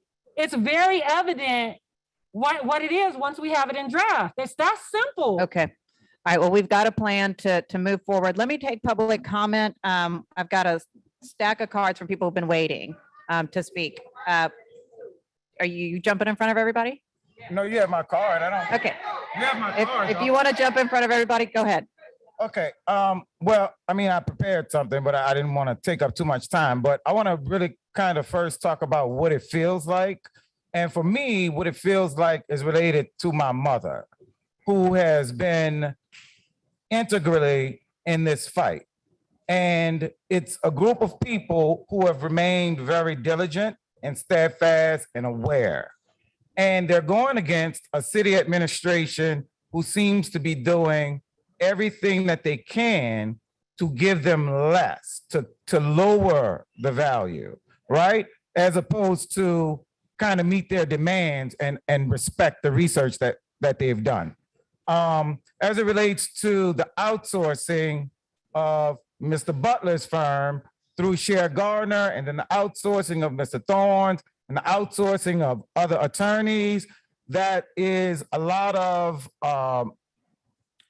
funds that are wasted to kind of shield the city and to use someone else along in the process as a scapegoat for them not doing what they're doing. Now, as I see in my dictionary, it says that collusion is secret or illegal cooperation or conspiracy, especially in order to cheat or deceive others. So the residents feel that this is what they deserve. So therefore, they probably feel, and you can tell me if you do, that all the players that the city is bringing in are colluding together to devalue their property, which they've consistently been saying that they want non-devaluation methodology. But I'm gonna read what I got. For individuals, the mayors, the city council, or anyone to grasp the Garden Plaza situation, it requires being engaged and keeping up, for starters. One must lean in. However, the residents constantly share information via rallies and press conferences, expert analysis reports, and testifying themselves, persistently telling their stories related to illness and fighting you, the Cantrell administration. This continues to add stress and trauma to the lives of these primarily senior citizens. Yet there are council members who in private take the conversation backward. And we must also note there are council members who in the public seem to be interested in moving the conversation forward, okay? So if there's some conflict within your council, you should know who you are. Truth yesterday, today, and tomorrow is that Gordon Plaza is supposed to be a win-win for the city.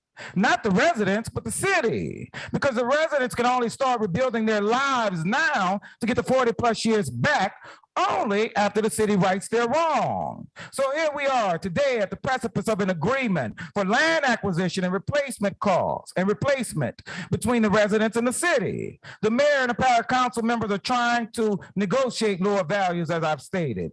Yet there was an ordinance and a resolution passed unanimously by all 7 council members that was in perfect alignment with what the residents are demanding, backed by their own research. Further, no one can force you to take a price for your home that you're not willing to take. So I'm really not clear on why the city is insistent on lowering these values and bringing in their cronies in order to do so. Now that the money for the residents of Gordon Plaza is sitting in Liberty Bank with the authority, many with the authority to move it along or working to slow it down. Why? So we can have more Cher Garners, Carl Butlers, and Jimmy Thorns to profit off the residents' funds. Some of you likely believe that you know what's going on, but your actions prove you're not leaned in or engaged, particularly the city. It is evident that you are either reading your emails right before a meeting or not at all. And you just print a copy and bring along to the meeting with the residents. Okay? Just as Mayor Cantrell did on Friday. Just as our police chief did in exchange with Councilman Morrell. Okay?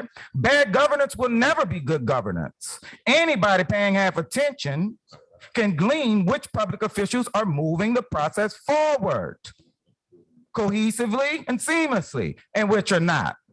We can all tell who's phoning it in. And to those of you, I encourage you to do better. Do better. The residents have studied, looked at their options, partnered with experts, remained steadfast, and never missed a milestone of accountability. Something that the city of New Orleans has yet to get one milestone completed promptly. And we're taking orders from you, you who work for us, you who we pay, and we are better prepared to make better choices for our own lives and our own self-determination. If you sell your house and the offer comes in lower, are you required to take it? We're basing the amount of land acquisition and replacement costs using replacement cost methodology. It's as simple as that. And the reason why is that it's non-discriminatory. It's non-devaluative. I mean, how many times do we need to say that? And replacement cost is the only methodology that can be applied to Gordon Plaza. So it's my claim of collusion Maybe we need to investigate and find out what's going on and who's related to who and who's getting which contract and why. Maybe that's our next step. Thank you, Mr. Hemphill. Drop the mic. Councilmember Morrell. But before the next speaker comes up, just in effort of full transparency, my wife is starting a new job today. I have to go pick up my youngest. I talked to the council president. I know we're going to be working with a meeting with y'all, a subsequent secondary meeting with two of us. I will work around your schedule, but I apologize leaving early. We'll find a time. What about Mr. Thorne Arada Payne, presentation? and then Jesse, I know you already went. You okay? You're good? Okay. Okay, Miss Amar, gotcha. I'll put you to the side too. Good afternoon, Ms. Payne. Good afternoon. My name is Zara Payne. I don't live in Gordon Town. I don't live in Gordon Plaza. I'm a neighbor. And I'm here to support my neighbor. Talking to the mic, ma'am, so we can hear you. Now, after attending these sessions, I remember Councilman Oliver Thomas mentioning about the door of no return. It's a trip he went on Ghana. And I have to say that this is the modern day door of no return. This is the modern day Tulsa. This is the modern day Rosewood. Look. You see that they're distraught. You see that they're sick. You see that they're old. You see that they're tired. You see that. And you had the power to give them peace. You have the power to heal them. You have the power to let them go and live their life after this hell that they have been through. This is an example of the atrocities that have been committed against the Black community. This is an example.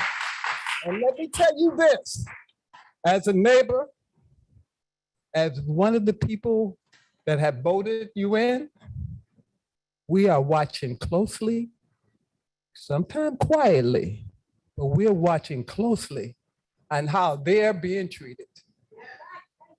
And we will remember that whatever happens to them, know we got our eyes on you. We're paying attention this time. That's all I have to say.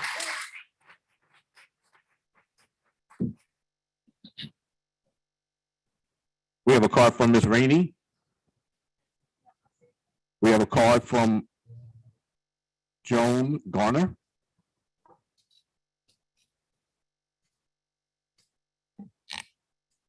Thank you. My name is Joan Garner, no relationship to the Garner or Cher Garner law firm. In fact, I'm related to John B. Garner, my father, who was of the Supreme Court case, Garner versus Louisiana, which is featured on the United States and Louisiana Civil Rights Trail. So I've been in this fight. I am my father's daughter, and like these people over here, my family's been in a fight with this city for 50 years on land issues and discrimination. Mr. Thorns, you may not remember me, but I called you asking for an appraisal when I was trying to take litigation against the city of New Orleans. And I couldn't hire an appraiser in the city of New Orleans. I had to go in the North Shore to get an appraiser because nobody in the city would challenge the city of New Orleans. And I see the reason why, because you're on this side of the city of New Orleans. First of all, I think that the RFP is moot because I did public records request and I've sent emails to the council and asked if the council agreed to share Garner and Bonk. City attorney responded, no. Okay, so I've been saying for some time now that I believe that there's a possibility of a conflict of interest, and if not a direct conflict of interest, at a minimum, an appearance of conflict of interest because of the city council's relationship to the Smart Cities investigation, where the mayor was basically, I guess, addressed through subpoenas for hiring an outside law firm, which happened to be Sherry Garner. So I also am a real estate licensee. I'm working on a second master's degree. I'm generational in this. And I suggest that the council, if it's determined that Sherry Garner's contract is moved, that the money that would go to Sherry Garner should go to the residents. I also suggest, as I have in other email correspondence, that the council provide temporary housing for these people. And now I'm going to go as far to suggest that the more delays that you guys do, that there should be a penalty per day, per resident. And I'm saying that to Mayor Cantrell, and she's very familiar with me. And also regarding the city council and the city attorney, I've also communicated regarding these land issues that the city attorney has conflicts of interest that I can prove going back to 1975. I was born in 76. So my family has been dealing with this before I was born. I was born into this. I understand what it is to be over here because I'm one of them, even though my situation is a little bit different, but we're in the same boat. Thank you, ma'am. Glenn Anderson? Mr. Thorns, have you appraised any houses in Gordon Plaza? Initially? I'm sorry, I'm not sure, understand your question. Over the years, I've appraised houses in Gordon. 40 years ago. I can tell you that when I called you in the 90s, you told me straight up no. I don't remember that phone call. I'm sure you don't, but I tell you one thing, I remember your name. I remember your name. All right. I remember your name, and I also understand that I had to go in the North Shore and hire a white appraiser because nobody in the city of New Orleans wanted to go against the city of New Orleans. All right, let me Because get of Mr. politics. Anderson up. I was trying not Let to me take get her Mr. Anderson. time, but I think these people want the answer to this question. Mr. Thorne, did you appraise any homes in Gordon Plaza when the subdivision was brand new? No. Okay. Mr. Anderson, come on up. And the last speaker I have is Wanda Bates. Good You're afternoon. waving? Okay, Ms. Bates, thank you. My name is Glenn Anderson, and I'm here as a resident of Garden Plaza. Brother Oliver, I took your advice. You said, beware of the people trying to steal your money. Okay? Now, the city of New Orleans set aside $35 million for the residents of Garden Plaza. There's 67 homes in Garden Plaza. 67 divided by 35 million is $500,000. That's per household. Now, we have $500,000 per household, and now you're talking about appraisals, purchase price, settlement statements, all of this, but that doesn't have anything to do with the $35 million. The $35 million is supposed to be appropriated to the people in Garden Plaza. So why are we discussing appraisals and other steps around the world? See, I'm a little country boy. I don't know all of this city stuff, but if you set $35 million on the side for me, I'm supposed to get that 35 million. No matter whatever else goes on, I'm supposed to get that. So why we can't get $500,000 out that 35 million? That's unbeknown to me. That blows my mind. You know, because $35 million is just set aside, and I get my $500,000. Each household back in Garden Plaza get $500,000. That leaves $1,500,000 over. Now, I don't understand why we're debating all this here. Appraisals, purchase price. You know, they have laws and all of that, but the money was set aside for Garden Plaza. So why can't the money go directly to Garden Plaza? I don't understand that. Thank you, Mr. Anderson. Thank you. Sure, Ms. Wanda, come on back up. I want to give my time to her. There's no seating of time, so I want you to speak and then fill out the card, okay? Go ahead, ma'am. Thank you. Sure. My name is Ranika. I'm having the same question that the last gentleman asked, which is similar. What is the intention with the rest of the money if in fact the appraisals become less than what was signed off to be allocated? to the Garden Plaza residents.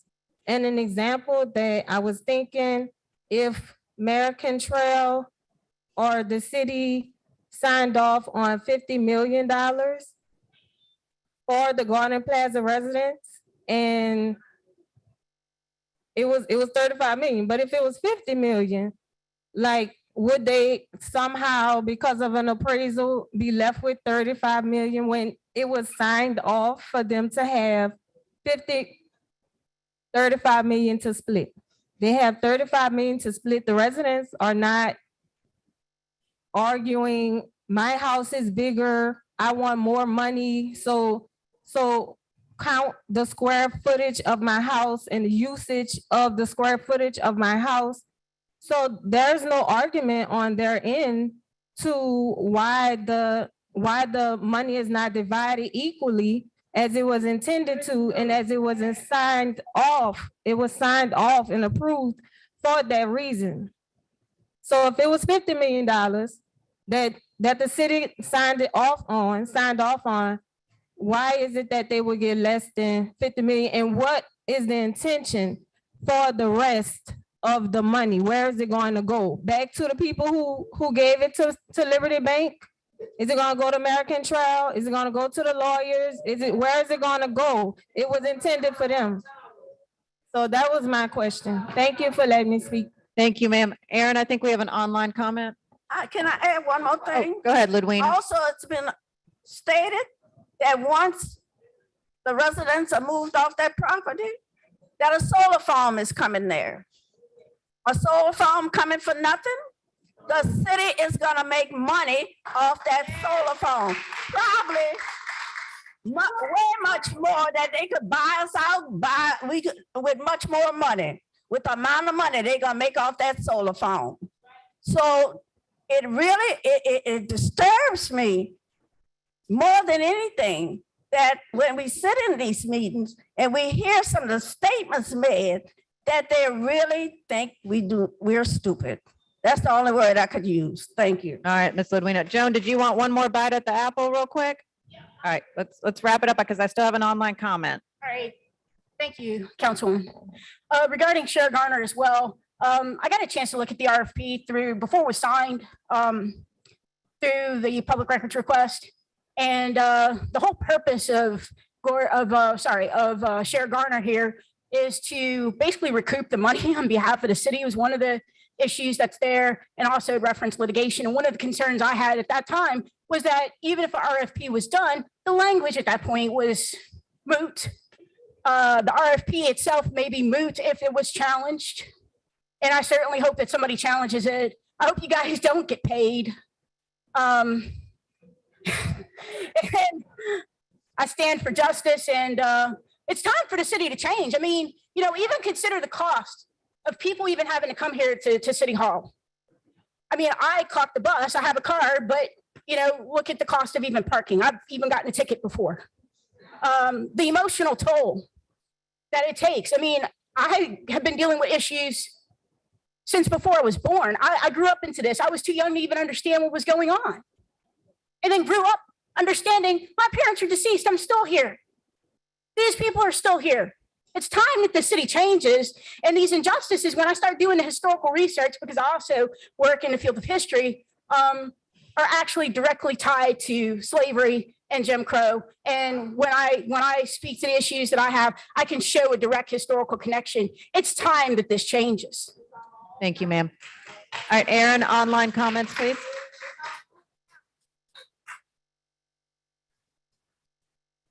Whenever you're ready, Aaron. The comment is from Kenneth Avery.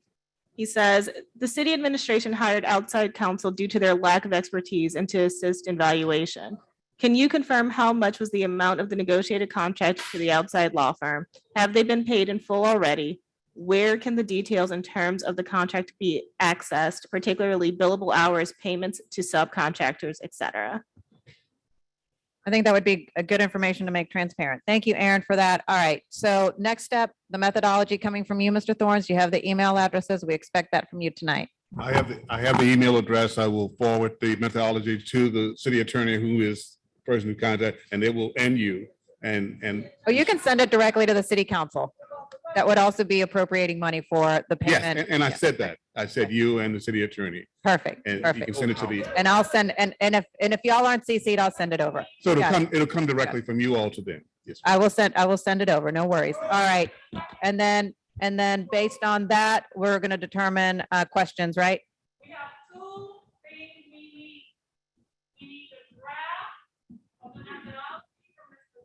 Which he'll get tonight.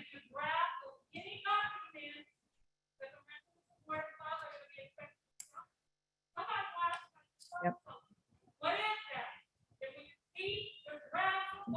Mr. Butler? Mr. Butler? Well, I didn't agree to that specifically. What I agreed to was that we've engaged a title company that will prepare the transactional documents, which will include a purchase agreement and followed by a settlement statement reflecting all of the charges and fees and the purchase price for the property that will be used for distribution of the payments. So, I'm sorry.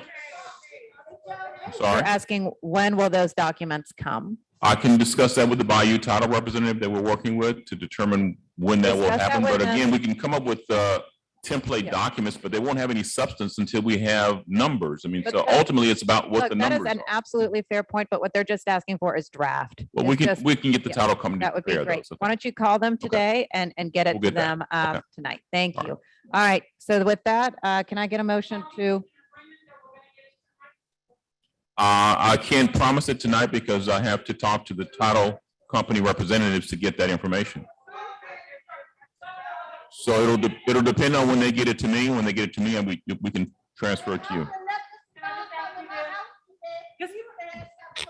Just very quickly, Hang on real quick. Hang on. based Angela, go on, ahead. based on this being a simple request, what is your reasonable expectation for when it would come back? Within a couple of days. Okay, so that means that we would be on a timeline because today is what? It's Tuesday. So by the end of the day on Thursday, we should have some. Okay, so by Thursday we'll have it. Yes. Okay. All right. Methodology tonight and Thursday, the draft documents. All right. Thank you. This is the first time we've been asked for these documents from the title company. All right. All right, let's start with seeing if we get these documents. If we don't get these documents, we'll have to act accordingly as we do. Methodology tonight. Documents Documents Thursday. That's it. Yep. So when is the next meeting? And so that's Angela, what we need to figure out this week. I'm meeting with Ms. Amar and some of the other residents, myself and Councilmember Morel. And so if you get the initial documents tonight on the methodology and then the documents on Thursday, I think as residents talk and come up with different questions, I would think, once we meet with Ms. Amar and the other residents this week, we can come up with a time then probably. So then just to confirm, since we do have people on the council here and there's enough for the call out for the quorum, is that we are getting a commitment that there will be a follow-up meeting. So we No don't have doubt. to hound for 27 days like doubt. we had to last time. No doubt. Thank you. Okay. All right. With that, can I get a motion to adjourn? Yes, Madam Chair, I'd like to be on the record as requesting an opportunity to join you all at that meeting. Okay, perfect. Yes. Okay, motion to adjourn. Okay, it's been moved by Councilmember Green. It's been seconded by Councilmember Harris. I've All actually in showed up favor? and been turned away. Aye. All right. 27 days for a meeting. We've been asking you for 27 days for a meeting. You can come to the